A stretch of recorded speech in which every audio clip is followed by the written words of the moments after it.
Hi వివాస్ మనం సిటీస్‌కి, పట్టణాలకి వెళ్ళినప్పుడు చాలామంది పసిపిల్లల్ని చంకనెత్తుకొని మంచి మండుటెండలో, వానకి, గాలికి అటు ఇటు తిప్పుతూ బెగ్గింగ్ చేస్తూ ఉంటారు. ఆ చిన్న పిల్లలు ఆ ఎండకి, వానకి బాధలకి తట్టుకోలేక ఏడుస్తూ ఉన్నా, వారి పైన సరిగా ప్రొటెక్షన్‌గా కాస్త క్లాత్ కూడా కప్పకుండా వీరిని అటు ఇటు తిప్పుతూ బెగ్గింగ్ చేస్తూ వారికి నరకాన్ని చూపిస్తున్నారు చాలామంది తల్లులు. ఇప్పుడు ఇంకో షాకింగ్ విషయం ఏంటంటే అసలు చాలామంది వారి పిల్లలు కాదంట.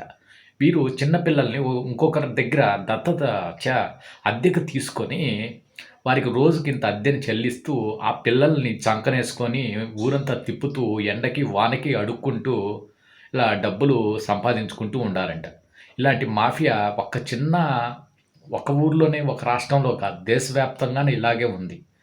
ఇలాంటి వారిని కఠినమైన చర్యలు ప్రభుత్వం తీసుకొని, ఆ పసిపిల్లల్ని ఇలాంటి వారి నుండి రక్షించి, వీరి వల్ల వారిని పోషించడానికి శక్తి లేకపోతే, వారిని ఎవరికైనా దత్తత ఇచ్చే ప్రోగ్రామ్ గాని, లేదంటే ఏదైనా మంచి ఒక హాస్టల్‌లో వారిని పెట్టి స్వచ్ఛంద సంస్థల ద్వారా వారికి పోషించి, వారికి ఏదైనా మంచి విద్యాబుద్ధులు నేర్పించి, వారిని అభివృద్ధి చేయడం గాని, ఇలాంటివన్నీ చెయ్యాలి. ఎందుకంటే, ఆ పసిపిల్లలు ఎండకి, వానకి తడుస్తూ వారికి ఒక రక్షణ లేకుండా చాలామంది వారి తల్లుల వద్ద అద్దెకు తీసుకొని, వారి సొంత బిడ్డలు కాదు కాబట్టి, వారికి సరిగ్గా టైంకి ఫుడ్డు, సరిగ్గా పాలు లాంటివి ఇవ్వకుండా నోరులేని పిల్లల్ని ఇలా తిప్పుతూ ఎండకి, వానకి వారికి నరకాన్ని చూపిస్తున్నారు. ఇలాంటి మాఫియా దేశవ్యాప్తంగా ఉంది. సో, ఇలాంటి వారిని ఎంకరేజ్ చేయొద్దు.